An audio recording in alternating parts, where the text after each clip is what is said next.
What's going on, everybody? Today we had the Christmas special for SmackDown. Who would have thought? Why the fuck are they pre-recording this type of stuff, man? I don't understand this because the spoilers were already out there now. How does that make any sense? Even though it's just a fucking SmackDown, I don't understand this. This is just complete bullshit, man. I understand that you want to give people some time off and all that stuff, but in that case, maybe just don't have an episode, you know? Because the ratings are going to be fucking low and you're going to blame the festival anyway. Might as well not have something, you know? Anyway, this show fucking starts with Joe Hendry coming out and doing fuck all. He sings a song that nobody fucking enjoys. This guy's not funny, man. I don't know. Are they trying to fucking rip off The Rock here or something? Do you really think that Joe Hendry is The Rock? Are you kidding me, man? His body fat's visible, his wrestling attire? I don't know, man. He needs to put on a t-shirt and wrestle because he doesn't have that type of physique, I would argue. Anyway, The Miz comes out, who's a fucking legend at this point. He's a bona fide legend. He comes out and he gets his ass beaten up by Joe Hendry. I don't know why. I don't know why the fuck this is happening. The Miz right now should at least be a quasi-main eventer. You already are running out of stars here. How about you use The Miz as a relevant figure because he has the potential to be that? Probably not anymore because this guy has been beaten up to a pulp. It's embarrassing, man. How can you make such a bad decision? I understand that Joe Hendry is coming in and you wanna fucking try this guy out and all, but there have to be more jobbers. I don't know, man. There have to be more jobbers, you know? Anyway, then we have a match between Charlotte Flair and fucking Lash Legends, which I didn't bother watching. I don't care, you know? I only watch this on YouTube, by the way. I don't have the mental patience or even the capacity to sit down and watch this for 2 hours. I'm not gonna do that. I only watch this stuff on YouTube, man, and I only watch the stuff that I wanted to watch. That's all I did. After that, we had Trick Williams coming in, and he confronts Cody Rhodes, so to say. This guy is a decent looking dude, but when he opens his mouth, first of all, man, I'm gonna be honest, I didn't even understand half of the stuff that this guy was on about. I was like, what the fuck is he saying? There is no way, motherfuckers, he talks like this in real life. I don't think so. He's trying to be cool. He's trying to be cool, man. And I think it's complete shit. It just doesn't make any sense. It's fucking weird. And I don't know. Let's see what happens with this guy. I am so used to these NXT call-ups coming in and then just not going anywhere at this point. And I would argue that this is just another one of those. This is just another one of those, man. After that, we have Carmelo Hayes winning the United States Championship. I don't see the point in this. I think Carmelo Hayes should have been fired, quite frankly. They really need to, do a mass firing, as harsh as that sounds. They really need to do a mass firing, hire a lot of new people, do a mass firing and a mass hiring. That's what they need to do. And if they can do that, they're not going to do that. That's just my opinion, They can do that, though. They can get in a bunch of people who can actually draw a dime, It's pretty simple. I don't know what they're trying to do, man. No one's gonna fucking pay money to see Carmelo Hayes. At this point, I feel like people are just watching WWE because it's an established brand, and that's the only reason. There is no one who's actually enjoying this, though. It's just that some people are used to it. It's kind of like a routine, and I partly feel that that is the case with me as well. It's kind of like, oh, it's on, It's on every week, so let's just see it. Who cares? It's just that. It really is just that. Wrestling can be presented in a lot more interesting manner. There should be just more storylines, man. It's not very hard to come up with storylines. I don't know. This company has all the fucking money in the world. Why can't you hire writers who can just write down some storylines, man? How can you be so lazy? I don't understand this. Anyway, after that we have Drew McIntyre. And he apologizes to the referee. He actually does. And then he starts emasculating him, basically. Which was fun to watch, I think Drew McIntyre deserves a lot more. Obviously, he's the best out with a lot, in my opinion, right now. He's the guy who defeated Brock Lesnar. at WrestleMania a few years ago.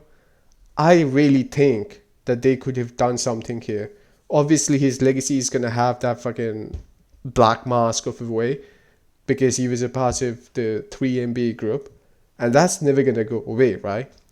Even though he's a completely different person right now, that's never gonna go away.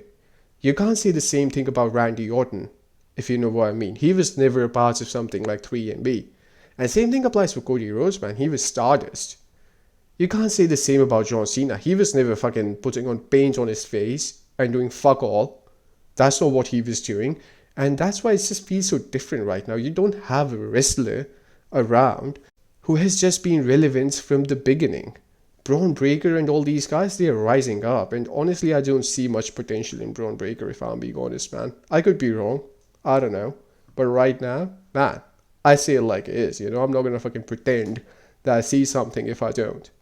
I just don't. I don't see anybody who's fucking funny, you know? You have to be funny and charismatic. And Drew McIntyre is funny at times, you have to admit.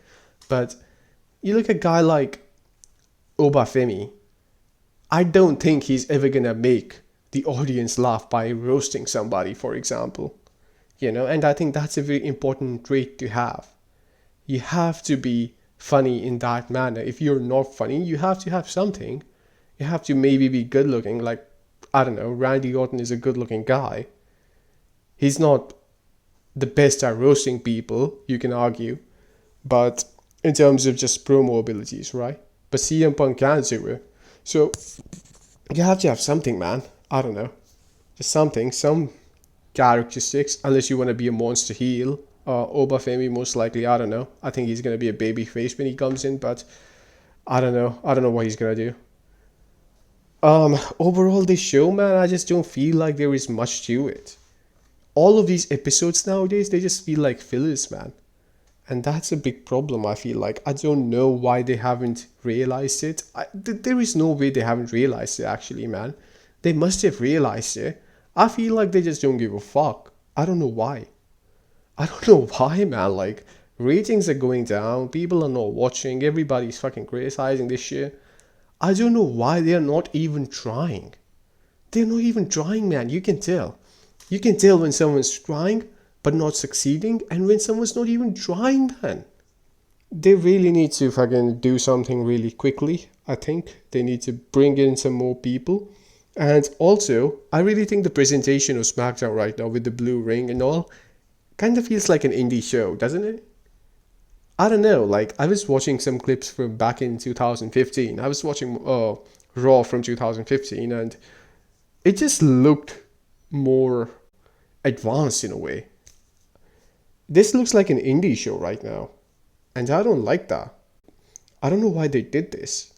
Anyway, they're not gonna change it, man. They're not gonna change it anytime soon. Wrestling right now, I think, is struggling big time. AEW and WWE, they both suck, clearly. These people have no idea what they're doing. I know it's easy for me to say, but I think that a random fucking guy who talks about this type of stuff on the internet might just do a better job than these guys. It's easier said than done, and there are lots of things that come into play, like, I don't know, egos clashing and all that, but right now, based on what they're telling us, it doesn't look like people even question what's being told to them, right? Unlike back in the day. Right now, if you tell Drew McIntyre to get his ass beaten up by people who are half his size, he's just gonna do it. So why does it matter? So that's what I'm thinking, man. I don't know, this show is fucking boring. Nothing happened, man. Nothing happened. What do you expect? Nothing happened. We have Drew McIntyre and Cody Rhodes again. I hope Drew McIntyre wins, because what's Cody Rhodes gonna do after winning this? Like, who's his WrestleMania opponent anyway? I'm thinking it's gonna be Gunther. Has to be at this point. I think the World Heavyweight title has a story going on with CM Punk, Seth Rollins, Braun Breaker, and all that. So they're gonna do something along those lines at WrestleMania. But for Cody Rhodes, it has to be Gunther, right? At this point, and he wins at WrestleMania, I would imagine. I don't know. I think that's where they're going right now. That's my prediction. I don't know who's gonna win the Rumble. It's either Gunther or whoever's gonna fucking challenge for the world title. Has to be maybe Braun Breaker. I don't know. He has a match coming up next week as well. I think week after that. I'm not sure. but he has a match coming up. He's most likely gonna lose, or maybe there's gonna be a DQ. So there is that. But the problem is, I'm just not excited if Braun Breaker wins this, or if even Gunther wins this. I'm just not feeling excited about it, man.